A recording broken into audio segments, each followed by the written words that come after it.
তো আজকের ভিডিওতে আমি 10টা মাস্ট ওয়াচ অ্যানিমে নিয়ে কথা বলবো, যা আপনাকে জীবনে একবার হলেও ট্রাই করে দেখতে হবে। যদি আপনারা এগুলো না দেখে থাকেন তাহলে আপনারা নিজেকে অ্যানিমে লাভার বলতে পারেন না। তো দেরি না করে চলুন শুরু করি। এমন একটা ওয়ার্ল্ড যেখানে ম্যাজিকই সবকিছু, সেখানে আমাদের মেন ক্যারেক্টার আস্থা জন্ম থেকেই ম্যাজিক ইউজ করতে পারে না। ম্যাজিক না জানা সত্ত্বেও তার স্বপ্ন যে সে একদিন উইজার্ড কিং হবে। 4টা সিজন, 170 এপিসোড, 23 মিনিট করে action adventure fantasy black clover. এই সিরিজে আপনি আস্থার অ্যাডভেঞ্চার জার্নিটা দেখবেন।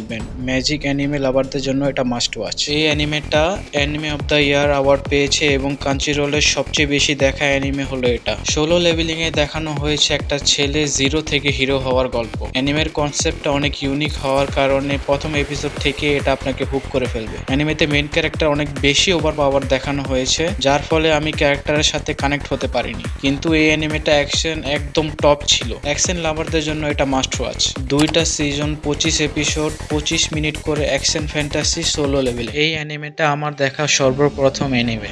একটা স্কুল ছাত্রের কাছে এমন একটা নোটবুক চলে আসে, যেই নোটবুকের মধ্যে কারো নাম লিখলে তার মৃত্যু হয়ে যায়। এখন এই নোটবুক ব্যবহার করে লাইট ইয়াগামি কিভাবে একটা নর্মাল স্টুডেন্ট থেকে ওয়ার্ল্ডের মোস্ট ওয়ান্টেড ক্রিমিনাল হয় সেটা আপনি এই অ্যানিমেতে দেখবেন। এই অ্যানিমেতে লাইট ইয়াগামি আর এল, এই দুই ক্যারেক্টারের প্রেমে পড়ে যাবেন আপনি। এরা একজন আরেকজনকে ওভার স্মার্ট করার জন্য যা যা করে সেটা দেখলে আপনি পাগল হয়ে যাবেন। অ্যানিমের শেষের কিছু এপিসোডের স্টোরি স্লো হয়ে যায়, কিন্তু যারা সাসপেন্স দেখতে চান তাদের জন্য এটা মাস্ট ওয়াচ। একটা সিজন, 37 এপিসোড, 24 মিনিট করে suspense crime thriller death note. Next anime, যদি আপনারা নতুন অ্যানিমে দেখা শুরু করে থাকেন তাহলে এটা আপনাদের জন্য বেস্ট চয়েস হবে। তানজিরোর পুরো পরিবারকে ডিমোসরা মেরে ফেলেছে এবং তার বোনকেও ডিমন বানিয়ে দিয়েছে। এখন তানজিরো কি তার পরিবারের প্রতিশোধ নিতে পারবে এবং তার বোনকে আগের মতো মানুষ করতে পারবে, তা আপনি এই অ্যানিমেতে দেখবেন। অ্যানিমে স্টোরি সিম্পল হলো ভাই, অ্যানিমেশন আর ফাইট সিকোয়েন্স গুলো একেবারে টপ ক্লাসের ছিল। আর ফাইট সিকোয়েন্সের মধ্যে যে ব্যাকগ্রাউন্ড মিউজিক ইউজ করা হয়েছে একবারে সেই ছিল।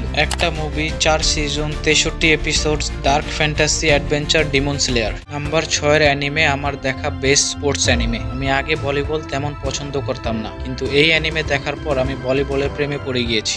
জুনিয়র হাই স্কুলের ছেলের স্বপ্ন সে ভলিবলের অনেক বড় চ্যাম্পিয়ন হবে। ছেলের মধ্যে ট্যালেন্ট অনেক আছে, কিন্তু হাইট অনেক কম। তা সত্ত্বেও সে কিভাবে তার স্বপ্ন পূরণ করে তা আপনি এই অ্যানিমেতে দেখবেন। এই অ্যানিমেটা একবার শুরু করলে আপনার আশপাশের অন্য কোনো কিছু কথা মনেই থাকবে না। আর এই অ্যানিমের মধ্যে যে স্লো মোশন সিনগুলি দেখানো হয়েছে ভাই, আমার অনেক ভালো লেগেছে। স্লো মোশনে জাম্প করা, স্পাইক করা, ডিফেন্ড করা, এই সিনগুলো অনেক বিউটিফুলি দেখানো হয়েছে এই অ্যানিমেতে। একটা মুভি, 4টা season, 85 episode, sports drama Haikyu. Yuji একটা নর্মাল হাই স্কুল স্টুডেন্ট। এক রাতে সে একটা ডেসপারেট সিচুয়েশনে কার্স ফিঙ্গার খেয়ে ফেলে, যার ফলে তার বডির মধ্যে কিং অফ কার্সের সুকুনার আত্মা চলে আসে। এখন এই নতুন প্রবলেমকে সে কিভাবে ফেস করবে তা আপনি এই অ্যানিমেতে দেখবেন। এই অ্যানিমের পাওয়ার সিস্টেমটা একটু কমপ্লেক্স, যার ফলে প্রথম দিক দিয়ে আপনার কনফিউজ লাগতে পারে, কিন্তু প্রতিটা ক্যারেক্টারের আলাদা আলাদা পাওয়ার, যা আপনার দেখতে অনেক বেশি ইন্টারেস্টিং লাগবে। এই অ্যানিমের ফাইট সিকোয়েন্স আর অ্যানিমেশন ছিল নেক্সট লেভেলের। 3 সিজন, 59 এপিসোড, 24 মিনিট করে dark fantasy action jujutsu Kaisen. এমন একটা ওয়ার্ল্ড যেখানে অনেক ভয়ঙ্কর ভয়ঙ্কর মনস্টার্স আছে, আর তাদের ধরার জন্য আছে হান্টার্স। হান্টার হওয়ার জন্য হান্টার এক্সাম পাস করতে হয়। এই এক্সাম পাস করার জন্য শুধু ফিজিক্যালি না, মেন্টালিও আপনাকে অনেক বেশি স্ট্রং হতে হবে। এই অ্যানিমেতে মেইন ক্যারেক্টার থেকেও সাপোর্টিং ক্যারেক্টার আমার বেশি পছন্দ হয়েছে। কিলুয়া,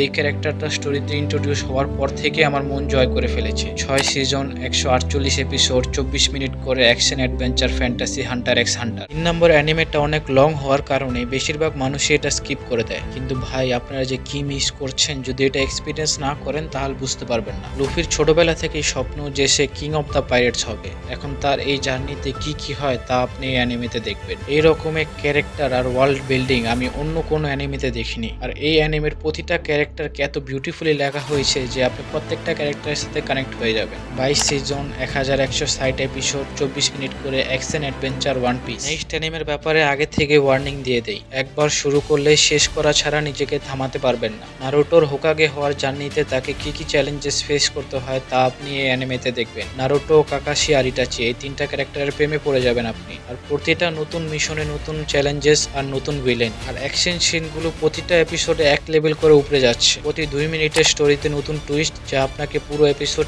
শেষ করতে বাধ্য করবে। অ্যাকশন অ্যাডভেঞ্চার নারুটো এবং নারুটো শিপুডেন। ভাই নাম্বার 1 এর অ্যানিমে দেখার পর তো আমি শক হয়ে গিয়েছিলাম যে আমি এটা কি দেখলাম। এটা শেষ করার পরেও 1 মাস পর্যন্ত এর প্রতিটা সিন, ডায়লগ আর ক্যারেক্টার আমার মাথায় ঘোরাঘুরি করতো। এরেনের চোখের সামনে যখন তার মাকে টাইটানরা খেয়ে ফেলে তখন সে প্রতিজ্ঞা করে যে সে সব টাইটানকে মেরে ফেলবে। এটা হলো এরেনের হিরো থেকে ভিলেন হওয়ার গল্প। 4 season, 89 episode, dark fantasy, action, attack on Titan. আমি যেই অ্যানিমেগুলোর কথা বললাম এর মধ্যে কতগুলো অ্যানিমে আপনি অলরেডি দেখে ফেলেছেন কমেন্ট করে জানাবেন। আর আমার ভিডিওটা যদি ভালো লাগে থাকে তাহলে লাইক করে দিন। চ্যানেলে যদি নতুন হয়ে থাকেন তাহলে অবশ্যই সাবস্ক্রাইব করে দিন। আপনাদের সাথে দেখা হবে নতুন কোনো ভিডিও নিয়ে। ততক্ষণ পর্যন্ত দেখতে থাকুন রাতুলস রিভিউ।